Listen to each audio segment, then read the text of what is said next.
Hi everybody, I'm Jill. I'm Kai. Nice to meet you. This is our first video. We are new to videos, not new to whiskey. So we've talked about making videos for quite some time. Decided today's the day. Couple things before we jump in. We want your feedback. Tell us what we do good, what we do bad. Any feedback is great. Just don't be rude. And we need a name for us, for the videos, for something. Just tell us what we should call ourselves. We have a couple ideas, but always open to suggestions. Anything from you, sir? I feel good. She's the funny one, by the way. I am. He's not wrong. He's the smart one, though. So no. let's be clear on that. Okay, so now for the good stuff. What we're going to do, we have 4 bourbons that we are pitting against one another, I guess. So I'm going to let Kai tell you about the bourbons that we have that we're going to taste. Well, it's all started. We both got a bottle of Henry McKenna single barrel. And so we wanted to try both of those against each other and then decided that we wanted to see how it would rank against some other things. So we grabbed another bottle in the bond. We got a bottle of New Riff bottle in the bond, about the same price point, 40 to 50 bucks. And then fourth one, also at 100 proof, we grabbed a Four Roses single barrel. So the Four Roses is going to be a higher rye, 35 rye, New Riff at 30 rye, Henry McKenna's right at a 10 rye, so 78 corn, 10 rye, 12 malted barley coming out of Heaven Hill. So we are excited to see which one, and then whether or not the 2 Henry McKennas are going to stick out as the same, or if there's going to be a significant difference. There's been competitions where Henry McKenna has done extremely well. San Francisco Spirits competition. Always wonder if that's maybe a honey-picked barrel, and we'll find out because they're all single barrels. So we'll see what the difference is. I think I'm going to put A in first for me. Okay. I know I started out saying it was warm, it was hot. Going through, all being 100 proof, they're all the same there. I think that first sip of the day definitely influenced me. Mm-hmm. Probably should have had a warm up. That would have been a warm smart. up drink, I think. Yeah, that would have been smart. Yeah, I think I like A the best. Okay. So we've definitely ranked everything. Well, we only had 2. So we both had D as second place and Okay. B as last place. Okay. I had C as my number 1. You have A Okay. as your number 1. So B was our last place. B was last place. Which one was what that? Is this? That was the New That's Riff. The New Riff. New Riff bottle and bond. Now that is the youngest by about 4 years. It's 5.5 years younger than the Henry McKenna.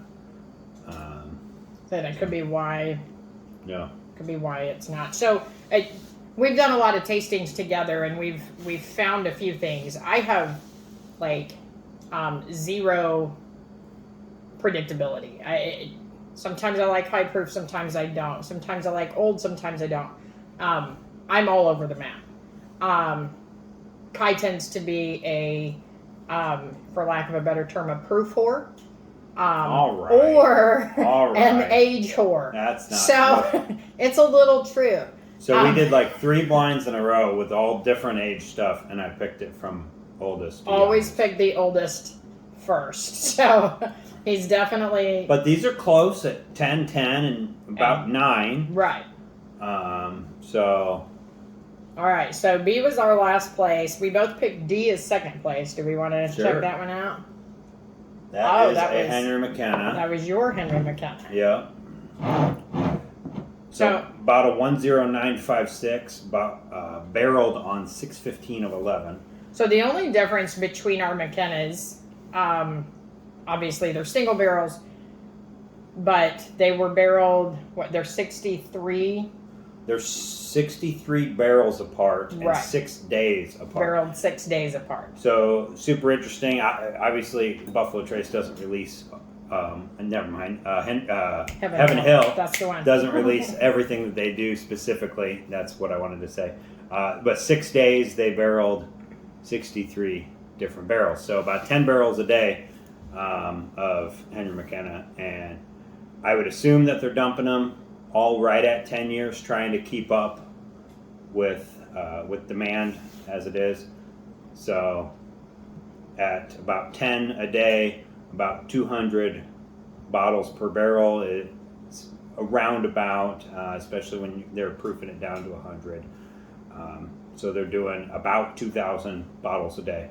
But so if you have a hard time finding Henry McKenna, that could also be it, because that's getting distributed through the whole country and even out of country, through airport stores, and bourbon is popular around the whole world as well. Yeah.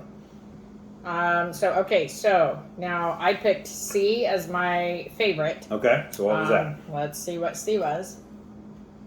Oh, C was my Henry McKenna. Okay. All right.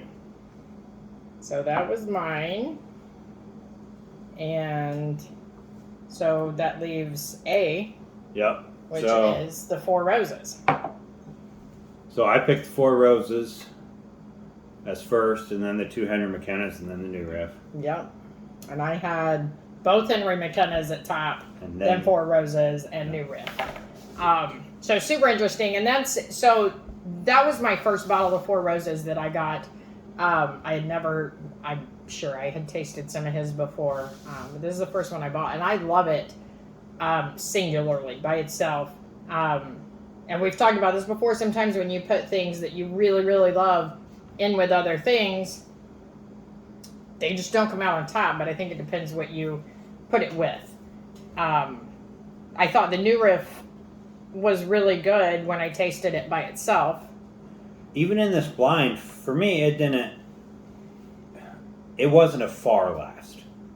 Like it wasn't a huge gap between 1 and 4. It was all pretty tight, which I think is a testament to. It's somewhat of a testament to the MSRPs. They're all pretty close.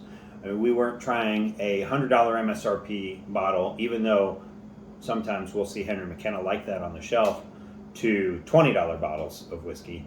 I think that the distilleries all have their ducks in a row, and these are pretty close and a pretty good comparison. Yeah. So now that we have our findings and our rankings, I think in the future what we'd like to do, obviously, more videos. We have been doing blinds. I have done a double blind for him before.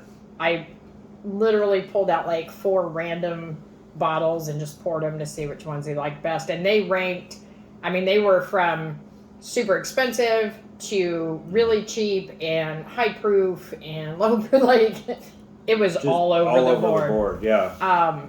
But the findings were super interesting. So I think we'd like to do more things like that. But if there's something that you would like to see specifically, let us know.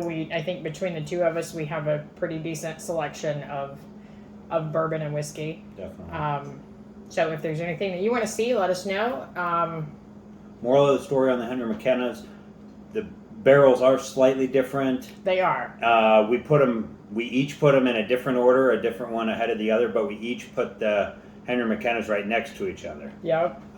So she put barrel 1 before barrel 2. I put barrel 2 before barrel 1, but right next to each other in our blind. So I would say that Henry McKenna, especially if you can find it at MSRP, is going to be a good pickup. Yes, definitely. I lucked out at a local grocery store at Kroger for about $40, which was a steal of a deal on those. Yeah. So maybe when we do more videos, maybe we'll give you a little more background on us and where we're from and where we're at. But Kai does a whole lot more bourbon hunting than I do. He's around a whole lot more liquor stores than I am. That's the fun part. It is the fun part, and I love hunting. I went hunting today, and I actually bought an MGP. It's called Wax Dips from Krogman's, They apparently do a whole line of all the different mash bills from MGP. Yeah, it's like 10 different ones. Yeah. And they're all funny names. Yeah, they're ridiculous names. Yeah. They're tater names, really. So I bought one of those today, and we haven't tried it yet, but I'm sure we will after this video. But so this was fun, and I really definitely want to do it again. Yeah. So I think we'll definitely do another. But any suggestions, please let us know. And otherwise, I guess we'll see you in the next video. Thank you. Bye. Cheers. Cheers.